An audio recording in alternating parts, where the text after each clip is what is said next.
Good afternoon to all of you. आज मैं आप लोगों को बताऊंगा डीम्ड यूनिवर्सिटीज़ के बारे में। एक बहुत बड़ा कन्फ्यूजन है लोगों के दिमाग में, जैसे कि कल से डीम्ड यूनिवर्सिटीज़ के नए रजिस्ट्रेशन शुरू हो रहे हैं डेंटल और एमबीबीएस के लिए, और साथ में चॉइस फिलिंग्स भी होगी और अलॉटमेंट भी होगा। बहुत क्लियर कट एक बात है जो आपको समझ जानी चाहिए। जो बच्चा सेकेंड राउंड में चॉइस फिलिंग करेंगे और जिन्हें जो कॉलेज मिल जाएगा वो लेना उनके लिए अनिवार्य है। ये मैं नहीं कह रहा, ये सीबीएसई के नोटिफिकेशन में भी है और डीम्ड यूनिवर्सिटी का जो ब्राउचर है उसमें भी क्लियर कट लिखा हुआ है। इसीलिए वही चॉइसेस भरें जो आपको लेनी है, और जो महंगे बजट के कॉलेजेस हैं वो ना भरें, क्योंकि जिनके बजट 20 लाख 18 लाख हैं वो आप लेंगे, बाद में फिर आपको मॉपअप में या सेकंड राउंड में किसी स्टेट में अगर सस्ता कॉलेज मिलेगा तो आप छोड़ना चाहेंगे, तो आप छोड़ नहीं सकते हैं। अगर आपने सेकंड राउंड में कॉलेज ऑप्ट किया डीम्ड यूनिवर्सिटी में तो आपको वो लेना अनिवार्य है, वो आपको लेना होगा।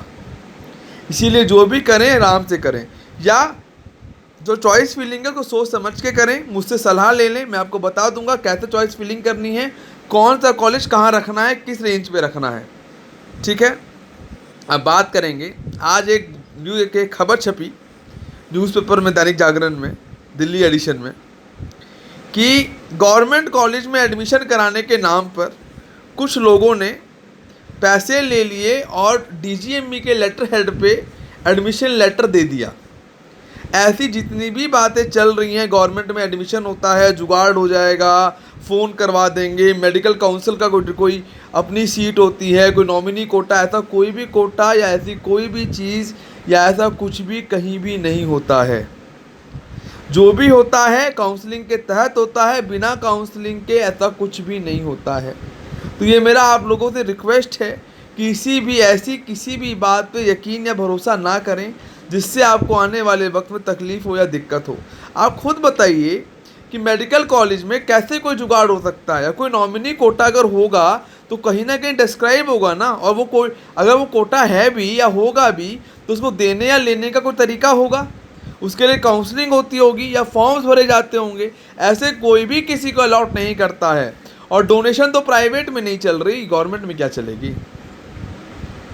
एक बात और, मार्केट में या बच्चों के बीच या लोगों में एक बात का र्यूमर है कि era medical college, Subharti medical college, Rohilkhand medical college और एक दो और कॉलेजेस यूपी के जिनका अप्रूवल रद्द हो गया है। अप्रूवल रद्द नहीं हुआ है, उनकी 150 सीट्स का इंटेक था जो घटा के 50 कर दिया गया है।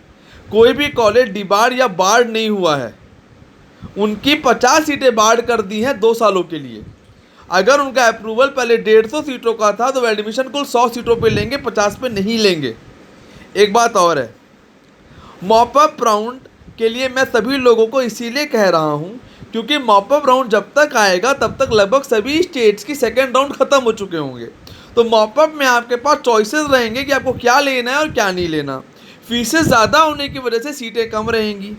जब सीटें कम रहेंगी, जब सीटें कम भरी जाएंगी तो ज़्यादा सीटें मॉपअप में आएंगी। तो जहाँ पे फीसेस ज़्यादा हैं वहाँ पे जो गवर्नमेंट की तय गई फीस है वो तो उतनी ही रहेगी, लेकिन जो सिक्योरिटी या जो अदर चार्जेस हैं वो कहीं ना कहीं कम हो जाएंगे। एक बात मैं आपको और बता देना चाहता हूँ, जिन बच्चों ने एडवांस बुकिंग कराई है या जो बच्चे कॉलेज में डीडी या दे के आए हैं, जिन बच्चों के नंबर 250 से ऊपर हैं वो तो मानिए कि वो एक तरह से एकदम सेफ हैं, लेकिन जो इससे नीचे है उसकी गारंटी नहीं है, क्योंकि कॉलेज के हाथ में कॉलेज आपका अलॉटमेंट नहीं देगा। कॉलेज इतना बता सकता है इतनी सीट खाली है, कॉलेज के अंदाजे पे ले रहा है। कॉलेज अभी सबसे डीडीओ डॉक्यूमेंट इसीलिए ले रहा है कि जिससे कल की तारीख में उसके पास स्टूडेंट पहले से ही कवर रहे, लेकिन बात ऐसी नहीं है। हकीकत बात यह है कि कॉलेज को भी नहीं पता है कि किसको मिलेगी और किसको नहीं पता मिलेगी। जिन बच्चों के नंबर 250 से ऊपर हैं उनको तो अनुमानित है कि हाँ ये कॉलेज मिल जाएगा, इतना मिल जाएगा, यहाँ ऐसे मिल जाएगा। ठीक है, एक बात और, महाराष्ट्र में लोग क्लेम कर रहे हैं या पेरेंट्स खुद कह रहे हैं कि हम डोनेशन दे देंगे, हम करा लेंगे। सर कैसे करा लीजिएगा जब कोटा, जब आउटसाइडर अलाउड ही नहीं है तब कैसे करा लीजिएगा। डीएमईआर में रजिस्ट्रेशन नहीं हुआ आपका, सीटी ख़त्म हो गया, सीटी के कॉलेज में भी आपकी कोई सीट नहीं थी, तो कैसे हो जाएगा।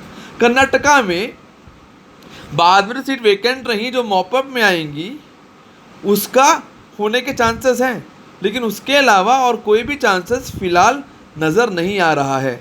अगर ऐसा कुछ नज़र आएगा तो आपको ज़रूर सूचित किया जाएगा और आपको ज़रूर बताया जाएगा। एक बात और है, कल से जिन लोगों ने रजिस्ट्रेशन नहीं कराया है डीम में, वो करा सकते हैं। जिन बच्चों के नंबर 540 से ऊपर है वो सब ऑल इंडिया का फॉर्म भरें, चॉइस फिलिंग करें। मैं मदद करूंगा, मैं बताऊंगा चॉइस फिलिंग कैसे होगी और आपको कॉलेज ज़रूर मिलेगा।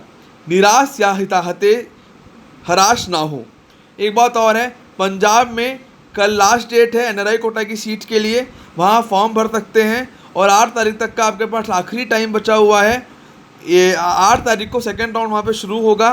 तेलंगाना की भी रिपोर्टिंग 3 से 4 तारीख तक रिपोर्टिंग है, तेलंगाना में भी वहाँ करेंगे। यूपी में 18 तारीख को चॉइस फिलिंग शुरू होगी, 25-26 अगस्त से मॉपअप राउंड शुरू होगा और चलेगा। और इसीलिए जितनी भी स्टेट्स हैं वहाँ चांसेस हैं, जिन बच्चों के नंबर अच्छे हैं वो मध्य प्रदेश की काउंसलिंग का वेट कर सकते हैं। उत्तराखंड में 5 लाख की फीस थी, कॉलेजेस कोर्ट गए हुए हैं, फीस बढ़ाने की मांग कर रहे हैं। हो सकता है कि वहाँ थोड़ी सी फीसेस बढ़ जाएं। एक बात और, जिन्हें जो भी कन्फ्यूजन है कॉलेज लेने में, नहीं समझ में आ रहा कैसे लें क्या करें, मुझसे पूछ लें, कोई चार्जेस नहीं है, विदाउट डोनेशन है। जैसा भी करें सोच समझ के करें, बेफिक्र होकर करें, किसी भी तरह की कोई दिक्कत नहीं। जो कंसल्टेंट है, जो एजेंट्स हैं, जो आपसे सर्विस चार्जेस पे आपकी हेल्प कर रहे हैं, उनसे हेल्प ले सकते हैं कि कोई दिक्कत नहीं है। लेकिन कोई भी डोनेशन ना किसी कॉलेज में दिया जा रहा है ना लिया जा रहा है। तो मेरा है, किसी को कोई भी डाउट हो कैसे भी हो, अपने नंबर, अपनी ईमेल आईडी, मैंने उस दिन भी कहा था, मुझे फेसबुक पे प्लीज़ इनबॉक्स करें, जिससे मैं रेगुलर टच में रहूँ, आप लोगों को मैं डिटेल्स देता रहूँ, जिससे आपको अपने रैंक पे सही कॉलेज, अच्छा कॉलेज मिल जाए, जिससे आपका साल बर्बाद या साल वेस्ट ना हो, या आप हड़बड़ी में कोई गलत कॉलेज ना ले लें। जिन बच्चों ने BDS कॉलेज ले लिया है वो सेकंड राउंड में जाके उसको अपग्रेड करा सकते हैं और सेकंड बाद मॉपअप में भी अपग्रेड करा सकते हैं, लेकिन MBBS लेने के बाद वो अपग्रेड नहीं करा सकते। तो इसीलिए जो भी है जैसे भी आराम से करें, अपने हिसाब से करें।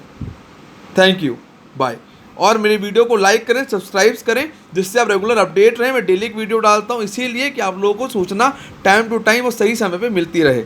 और मेरा नंबर लेना है तो मुझे फेसबुक पे मैसेज करें, ना कि यूट्यूब पे कमेंट करें।